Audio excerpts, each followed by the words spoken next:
તો વધુ એક મહત્વના સમાચાર પ્રાપ્ત થઈ રહ્યા છે। બળવંતસિંહ રાજપૂતે રાજીનામું આપી દીધું છે। આપને જણાવી દઈએ કે જે રીતે રાજીનામું આપવામાં આવ્યું છે, તેજસ્વીબેન પટેલે પણ રાજીનામું આપી દીધું છે। કોંગ્રેસના ધારાસભ્ય પદેથી તેમણે રાજીનામું આપી દીધું છે। આપને જણાવી દઈએ કે જે રીતે બળવંતસિંહ રાજપૂતે રાજીનામું આપી દીધું છે। ખાસ કરીને તેમના પદ પરથી તેમણે રાજીનામું આપતા હવે ચર્ચાઓ તેજ બની છે। તેજસ્વીબેન પટેલે પણ તેમના પદ પરથી રાજીનામું આપી દીધું છે। કોંગ્રેસના ધારાસભ્ય પદેથી તેમણે રાજીનામું આપતા હવે અનેક ચર્ચાઓ તેજ બની છે। ખાસ કરીને આ તમામ લોકોએ શા માટે રાજીનામું આપ્યું છે તે હવે લોકો ચર્ચા કરી રહ્યા છે। કોંગ્રેસના ધારાસભ્ય પદેથી તેમણે રાજીનામું આપતા હવે ચકચાર મચી ગઈ છે। આપને જણાવી દઈએ કે કોંગ્રેસના ધારાસભ્ય પદેથી આ બંને નેતાઓએ રાજીનામું આપી દીધું છે। તેજસ્વીબેન પટેલે પણ રાજીનામું આપતા હવે વિવાદ સર્જાયો છે।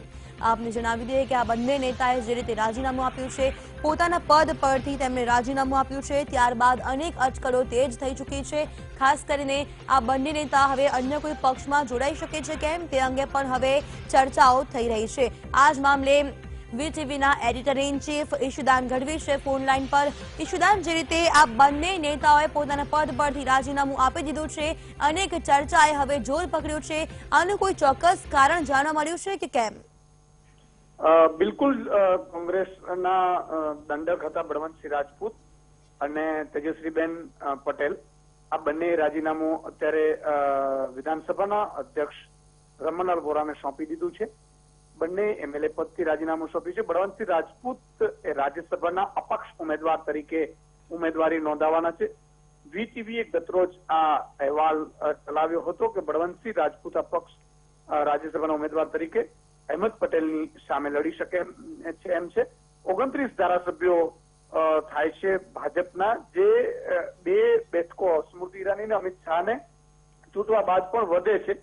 એ બંને ધારાસભ્યો એ 29 ધારાસભ્યો સાથે 16 થી 17 કોંગ્રેસના ધારાસભ્યો છે કે જે આમને ટેકો આપવાના છે બળવંતસિંહ રાજપૂતને રાજ્યસભાના ઉમેદવાર તરીકે આજે અથવા તો આવતીકાલે તેઓ ફોર્મ ભરી શકે એવી શક્યતા છે। આ સાથે જ તેજસ્વીબેન પટેલે પણ રાજીનામું આપ્યું છે। હું આપને જણાવી દઉં કે તેજસ્વીબેન પટેલ વિરમગામના ધારાસભ્ય છે કોંગ્રેસના, અને ખૂબ એગ્રેસિવથી કોંગ્રેસમાં એ કામગીરી કરતા હતા। નરેન્દ્ર મોદી વિરુદ્ધ સૌથી વધુ સવાલો એમણે ઉઠાવ્યા હતા, પણ આ રાજનીતિ છે, આનું નામ જ રાજનીતિ છે। હવે એ ભાજપનો ખેસ પહેરે તેવી સ્પષ્ટ શક્યતા છે, ને આજે સાંજે 5:30 કલાકે કદાચ અમિત શાહની ઉપસ્થિતિમાં તેજસ્વીબેન ભાજપમાં પણ જોડાય તેવી પણ શક્યતા એ સેવાઈ રહી છે, કારણ કે તેજસ્વીબેનનું વર્ચસ્વ છે એ ખૂબ વધારે છે।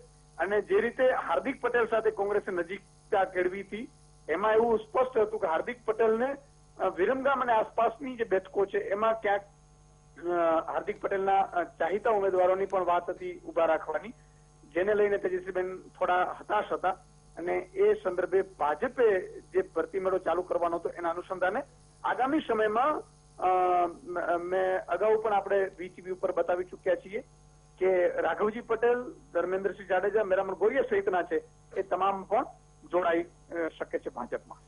ઈશુદાન, જે રીતે હવે ચૂંટણીઓ નજીક આવી રહી છે ત્યારે કોંગ્રેસમાંથી આ પ્રકારે નેતાઓ જઈ રહ્યા છે, પહેલા બાપુ અને ત્યારબાદ હવે આ બંને નેતાઓએ જ્યારે રાજીનામું આપી દીધું છે ત્યારે કોંગ્રેસને કેટલો ફટકો પડશે?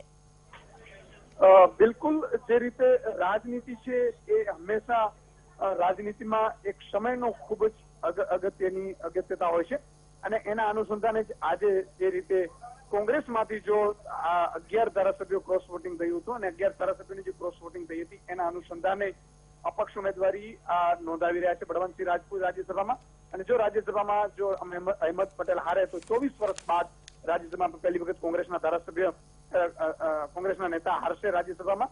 બીજી તરફ આનો ફાયદો સીધો વિધાનસભાની આગામી 2017ની ચૂંટણી છે એમાં સ્પષ્ટપણે પડશે, અને એના પડઘા છે એ ખરેખર એવા પડશે કે કોંગ્રેસને બહુ જ મોટું નુકસાન છે એ વેઠવું પડશે। ચોક્કસથી જે રીતે રાજકારણમાં ગરમાવો આવ્યો છે, અનેક ચર્ચાઓ તેજ થઈ છે, ત્યારે બળવંતસિંહ રાજપૂત અને તેજસ્વીબેન પટેલના રાજીનામાથી હવે ખળભળાટ મચી ચૂક્યો છે, ત્યારે હવે આગામી સમયમાં કોંગ્રેસ માટે કયા પ્રકારની રણનીતિ બની શકે છે?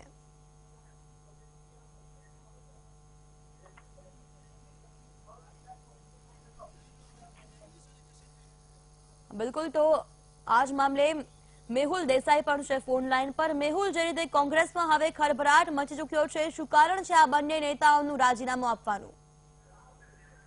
ચોક્કસથી ખાસ કરીને વાત કરવામાં આવે તો જે રીતે છેલ્લા ઘણા સમયથી કોંગ્રેસની અંદર જે સમીકરણો રચાયા હતા, બાપુની ખાસ કરીને જે નારાજગીની વાત હતી કોંગ્રેસથી, અને બાપુના પક્ષના કેટલાક બાપુની સાથે રહેલા કેટલાક ધારાસભ્યો રાજીનામું આપે તેવી શક્યતા વર્તાઈ રહી હતી, ત્યારે આજે બળવંતસિંહ રાજપૂત છે જે સિદ્ધપુરના ધારાસભ્ય છે, અને સાથે ડોક્ટર તેજસ્વીબેન પટેલ છે જે વિરમગામના ધારાસભ્ય છે, તેમણે પોતાના ધારાસભ્ય પદેથી રાજીનામું આપ્યું છે। ખાસ કરીને વાત કરવામાં આવે તો છેલ્લા ઘણા સમયથી બળવંતસિંહ રાજપૂતની જે અટકળો ચાલી રહી હતી કે તે પોતે અપક્ષ રાજ્યસભાના ઉમેદવાર તરીકે લડી શકે છે, ત્યારે હવે સ્પષ્ટ થાય છે કે જે રીતે તેમને જે રાજીનામું આપ્યું છે ધારાસભ્ય પદેથી, તો આગામી દિવસોમાં રણનીતિ શું છે, અને ખાસ કરીને અત્યારે આ જે તેમનું જે ધારાસભ્ય પદ તરીકે રાજીનામું છે એ એવા સમયમાં આવ્યું છે કે જ્યારે ભારતીય જનતા પાર્ટીના રાષ્ટ્રીય અધ્યક્ષ અમિત શાહ ગુજરાતની મુલાકાતે છે।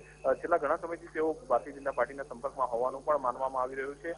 તેમના સિવાય કેટલાક ધારાસભ્યો હતા, તેમનું અવારનવાર નામ આવ્યું હતું, પરંતુ બળવંતસિંહ રાજપૂતનું જે નામ આવ્યું હતું કે તેઓ રાજ્યસભામાં ઉમેદવારી કરી શકે છે તેવું છેલ્લા 48 કલાકથી સમયની આસપાસથી જે છે આ સમગ્ર જે વાતચીત ચાલી રહી હતી, તે અંગે વારંવાર શંકરસિંહ બાપુએ પણ મનાઈ ફરમાવી હતી કે આવી કોઈ બાબત સ્પષ્ટ થતી નથી, તેઓ પોતાનો જે મત છે અહેમદ પટેલને આપવાના છે, પરંતુ અત્યારે જે ઘટનાક્રમ થયો છે તેનાથી સ્પષ્ટ થાય છે કે આગામી દિવસોમાં શું ઘટનાક્રમ રહેશે।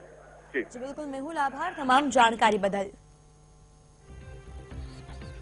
તો જે રીતે બળવંતસિંહ રાજપૂત અને તેજસ્વીબેન પટેલે પોતાના પદ પરથી રાજીનામું આપ્યું છે, કોંગ્રેસ ધારાસભ્ય પદેથી તેમણે રાજીનામું આપી દીધું છે।